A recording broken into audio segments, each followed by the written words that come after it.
Olá, tudo bem? Como você está? Eu espero que você esteja bem, em paz, como deve ser. Hoje aqui nós estamos para mais uma reflexão.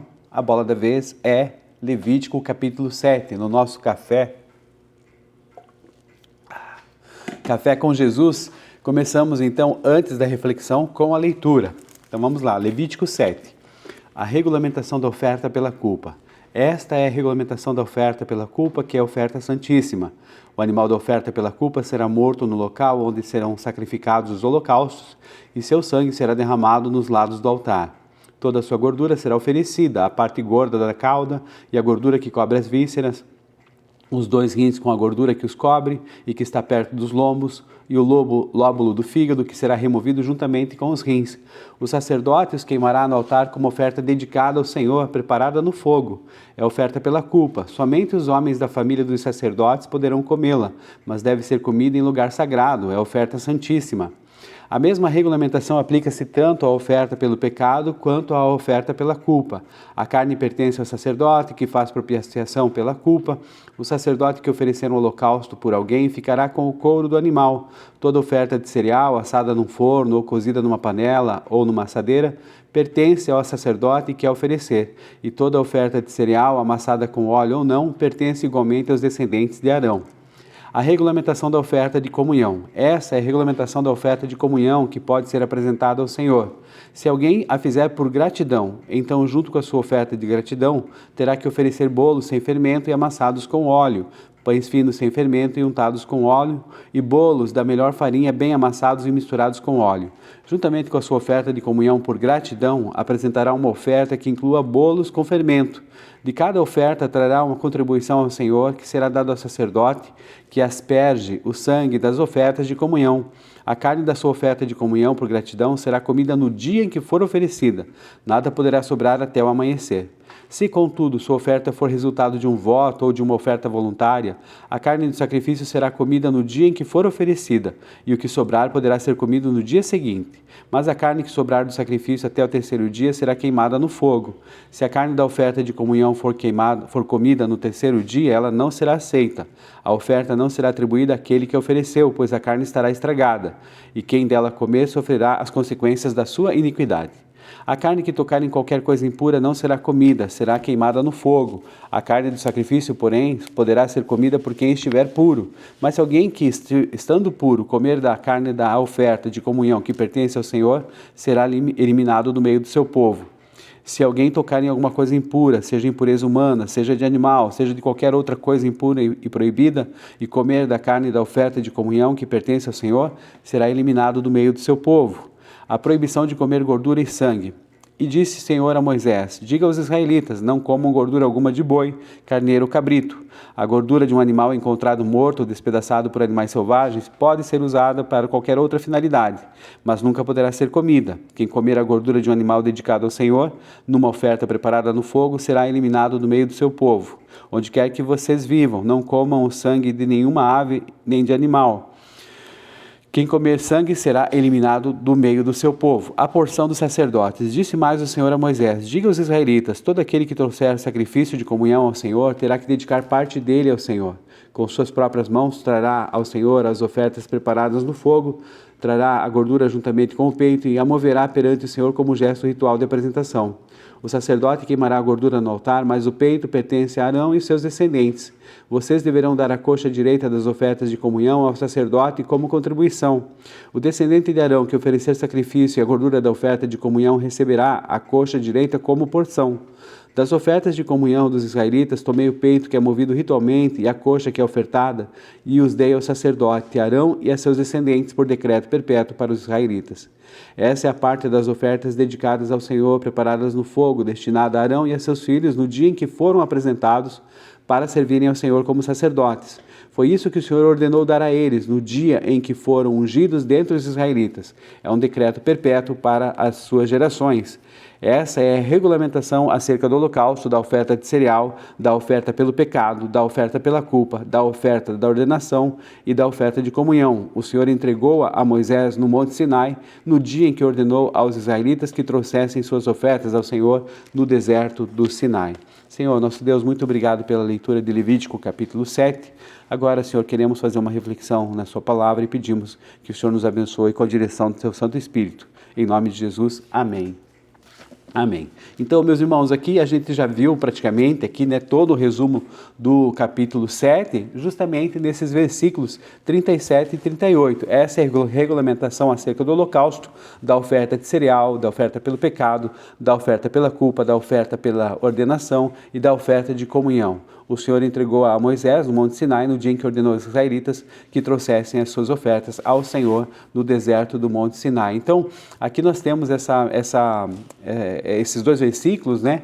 Eles sintetizam, então, e selam aí todo o manual sacrificial, não é só aqui Levítico capítulo 7, e aí então cobrindo o holocausto, a oferta de cereal, oferta pelo pecado, pela culpa, dedicação e oferta de comunhão. O que está acontecendo aqui? Estabelecendo que cada sacrifício e cada norma ali do altar fossem devidamente ordenados para orientar Israel de forma correta, de uma forma santa, de uma forma reverente, se aproximar ali, né, desse préstimo de culto ao Senhor no deserto. Então, mais do que meras normas cerimoniais, né, esse capítulo estabelece para a gente a diferenciação entre o que é sagrado, o que é profano e diz respeito também à gratidão, reverência, à porção devida àqueles que dedicavam as suas vidas ao serviço sacrificial na presença do Senhor. E algumas curiosidades que a gente pode conversar é o seguinte, vamos entender como é que está funcionando aqui. Então veja só, a oferta de comunhão é um gênero, tá? E a par disso nós temos aqui as ofertas, então, de gratidão, de voto e de oferta voluntária. Então, nesse sentido, são 3 ofertas que são baseadas aí na oferta de comunhão. Então, ela se subdivide, digamos assim, em categorias com motivações, com regras, com dinâmicas comunitárias distintas, tá? A diferença fundamental, na verdade, está ali na motivação do coração, no tempo da resposta a Deus e nessa urgência da celebração. Primeiro, então, vamos começar com a oferta de gratidão. Era uma resposta imediata e espontânea por um livramento já recebido, né? Ou por uma bênção ali concedida por Deus. Tinha que ser comida exclusivamente no primeiro dia, a gente está vendo isso no versículo 15. E aí, para a gente ter uma ideia de como que isso podia colocar ali naquela época, né? Por exemplo, o israelita tinha viajado pelo deserto, enfrentado tempestades ali, feras, salteadores, ou então foi curado de uma doença grave. Daí, quando ele retorna, são e salvo para casa, ele está cheio de gratidão. Então essa seria a oferta de gratidão. Então ele ia ao tabernáculo ali, oferecia então um animal em gratidão. E como a carne do boi ou do carneiro deveria ser toda consumida no próprio dia, pela regra que a gente está vendo aqui, o que acontecia? Essa pessoa grata, ela era obrigada a convidar parentes, vizinhos, estrangeiros, necessitados para uma grande festa de celebração ali, contando a todos as grandes obras e o livramento que o Senhor lhe considera. Que interessante, né? Então a oferta de gratidão tinha que ter bastante comunhão, na verdade, vamos pensar dessa maneira, né? Aí depois aqui a questão da oferta pelo voto, que era o cumprimento de uma promessa condicional feita a Deus no momento de crise, no momento de aflição, de uma necessidade urgente, né? Então nesse sentido tinha essa questão toda, podia comer também no primeiro e no segundo dia, o que sobrasse para o terceiro dia devia ser queimado no fogo. Então o que está acontecendo aqui? Uma mulher estéril ou um chefe de família em desprezo dizia, Senhor, se o Senhor me der um filho, se me livrares dessa batalha, então eu ofereceria um sacrifício de comunhão no teu altar. Então, quando Deus respondia essa oração, ela era atendida, a pessoa ia no tabernáculo pagar esse voto que ela tinha prometido. A gente pode lembrar até de Ana, como fez ali no caso de Samuel, muito embora aqui fosse outra modalidade de dedicação, né? Então, como a motivação vinha ali de uma aliança, de um voto prévio, a regra permitia então 2 dias para a refeição sacrificial. Tínhamos também a oferta voluntária, o que é? É uma declaração de amor pura, espontânea, ali sem que houvesse, né, uma questão específica recente, o que quer que seja, é um transbordar, digamos assim, de afeição pela bondade contínua do Senhor, né, essa espécie do gênero oferta de comunhão. Então, o que acontece, por exemplo, é que um agricultor ali contemplava as colheitas que ele tinha, ou a paz da sua casa, sem que nada de extraordinário ali houvesse acontecido, mas no coração dele, ele sentia esse desejo de adorar a Deus simplesmente por quem ele é e pela sua fidelidade ali constante. Então ele levava voluntariamente o animal ao altar para celebrar a comunhão com o Senhor e compartilhar ali da mesa sagrada com a comunidade. Só entendendo que primeiro e segundo dia tudo muito bem, mas assim, pensando que aquele contexto ali de deserto era uma situação bem delicada, certamente, então, por isso o terceiro dia já não tinha mais o que fazer, né? Então eram queimadas. Agora vamos seguir adiante para a questão de proibição de comer carne e gordura, comer gordura e sangue, perdão. A gente vê ali em Levítico, a segunda parte ali do nosso texto bíblico, a gente está entendendo o seguinte, que a lei estabelece uma proibição absoluta e perpétua quanto ao consumo de gordura e de sangue, destacando a separação entre o que pertence exclusivamente a Deus e o que é dedicado ao sustento humano. Então, a proibição da gordura ali dos versículos 22 e 25, veja só, toda a gordura de animais próprios para o sacrifício, seja boi, ovelha ou bode, pertencia a Deus. Então ela era considerada a parte mais rica da oferta, a melhor parte.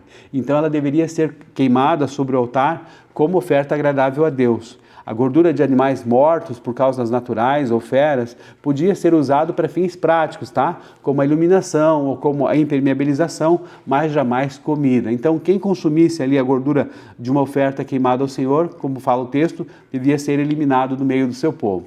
Já com relação ao sangue, dos versículos 26 até o 27 ali, a gente vai ver essa questão do sangue, né? Que deixa eu só localizar aqui, a proibição do sangue, isso era estritamente proibido comer ou beber o sangue de um animal ou ave em qualquer lugar onde os israelitas habitassem. Então, como o sangue continha a vida do ser e fora designado por Deus para a expiação dos pecados no altar, o que acontece? O sangue trazia um caráter de absoluta santidade. Então, banalizar o sangue significava o quê? Profanar esse próprio meio de redenção concedido por Deus, e a transgressão dessa lei resultava então novamente nessa questão da eliminação da pessoa da comunidade de Israel. Gente, isso é muito sério. Então havia essa proibição expressa dessas questões todas, principalmente da gordura e do sangue, e a questão de ser eliminado do povo. Tal era o rigor que isso era importante. E agora, fazendo uma relação entre o Antigo Testamento e o Novo Testamento, o que acontece é o seguinte, veja só, a relação entre a proibição de comer sangue, por exemplo, em Levítico 7, e o significado de Cristo na Nova Aliança revela o quê? Uma transição teológica das mais profundas de toda a Escritura. É uma passagem dessa sombra pedagógica do Antigo Testamento para a realidade plena da redenção que a gente tem a possibilidade de já conhecer por conta do Novo Testamento. Então, no Antigo Testamento, a santidade e o princípio da vida é que estavam aqui sendo levados em conta. Por quê? Em Levítico 7, a proibição de comer sangue, consumir sangue, baseia-se em dois pilares centrais. Tá? O primeiro deles é que a vida pertence a Deus, a vida da carne está no sangue. O sangue representava a própria essência da vida criada. Proibir o seu consumo ensinava ao povo que o ser humano não é o dono da vida, que deve reconhecer que a soberania absoluta é do Criador dele. Então, por isso a pena é tão dura, ser eliminado do povo aqui. Agora, a gente vê que Deus reservou o sangue para uma função única e sagrada, cobrir o pecado sobre o altar. Consumir sangue com alimento profanava o único meio estipulado para a reconciliação e preservação da vida comunitária. Então agora, como eu falei para vocês, a virada da chave na nova aliança é o seguinte: Jesus é o pão da vida. No Evangelho de João, Jesus causa um profundo choque cultural e religioso nos seus ouvintes judeus ao declarar ali em João capítulo 6, versículo 53, se vocês não comerem a carne do Filho do Homem e não beberem o seu sangue, não terão vida em si mesmos, pois a minha carne é verdadeira comida e o meu sangue é a verdadeira bebida. João 6, 53 e 55. Então veja só, para a mentalidade ali moldada por Levítico, beber sangue era uma abominação, vamos dizer assim, punível com a eliminação, exclusão do povo. Contudo, Jesus não estava violando a lei do Levítico, mas revelando o seu propósito final. Por quê? O sangue animal apenas cobria o quê? Os pecados ali que aconteciam, então se repetiam continuamente, porque o sangue de touros e de bodes não podia transformar o coração humano. Nós vamos ler isso aí em Hebreus capítulo 10. O sangue de Jesus, oferecido por uma vez por todas, purifica a consciência e perdoa definitivamente. O sangue de Cristo remove o pecado, que fique bem claro isso. Então, a fonte da vida eterna. Em Levítico, o homem não podia comer o sangue do animal, porque a vida do animal não podia salvar o homem, mas mas em Cristo, a vida que está no seu sangue é a própria vida divina e eterna. Então, participar do seu sangue significa o quê? Receber a vida incorruptível do próprio Deus. E temos também a questão da ceia do Senhor, certo? Na última ceia, ao instituir ali o sacramento, Jesus diz: este cálice é a nova aliança feita por Deus com o seu povo, aliança que é garantida pelo meu sangue derramado em favor de vocês. Lucas 22, 20. No Antigo Testamento, essa aliança, o sangue dos animais selava a antiga aliança no Sinai. Na ceia, o cálice aponta para a nova aliança profetizada por Jeremias, fundada no perdão gracioso e na habitação do Espírito. Então, ao beber do cálice na ceia, o cristão não comete ato físico profano ou proibido lá em Levítico, mas participa espiritualmente dos benefícios da morte e da ressurreição de Cristo. É a declaração de fé de que a nossa vida espiritual depende inteiramente do sacrifício de Jesus. Que legal, né? Essa comparação que nós temos. E ao final de Levítico 37, então a gente vê a transição agora para a lei da ordenação. O versículo 37 menciona a oferta da dedicação ou ordenação. Isso prepara a gente para que nós leiamos lá no capítulo 8, Levítico, que é o próximo capítulo, onde Arão e seus filhos serão formalmente consagrados. Então, os sacerdotes não trabalhavam por um salário monetário ali do Estado de Israel, né? A sua sobrevivência dependia da fidelidade do povo em trazer as ofertas a Deus. Ao mesmo tempo, eles só podiam desfrutar dessa provisão se estivessem ritualmente, moralmente puros, mostrando que o privilégio do serviço sagrado exige uma retidão exemplar. Então, a síntese educativa desse Levítico 7 revela que a aproximação com Deus exige o quê? Ordem, referência, integridade de coração. A verdadeira adoração não é arbitrária, mas ela é pautada pela obediência à palavra do Senhor e a rigorosa preservação do sangue, que é símbolo da vida, da expiação e da gordura, que é a melhor parte, aqui no caso, reservada exclusivamente a Deus, junta ao cuidado com a sustentação justa dos ministros do altar, a exigência da santidade pessoal para participar da mesa da comunhão. Ensina então também que a gratidão e o serviço cristão devem estar unidos sempre ali para poder buscar ali a questão de uma vida plena, reconhecendo o valor do sacrifício supremo e perfeito que hoje fundamenta a nossa aliança e a nossa comunhão, né? Então isso é muito importante. E o desafio pessoal para a gente hoje, o que é? Que Deus nos dê humildade para examinar a nossa própria vida, que cada um de nós coloque diante do altar do Senhor ali a sua melhor porção, que é o quê? Nosso tempo, nosso afeto, nossas forças, renunciando ao desejo de reter para si o que pertence unicamente ao Criador e pedindo a graça de viver uma comunhão sincera, pura e generosa, tanto com Deus quanto com o próximo. Espero que você tenha gostado aqui dessa leitura e reflexão aqui do nosso Café com Jesus. Até a próxima, um grande abraço, Deus abençoe, a paz. Valeu!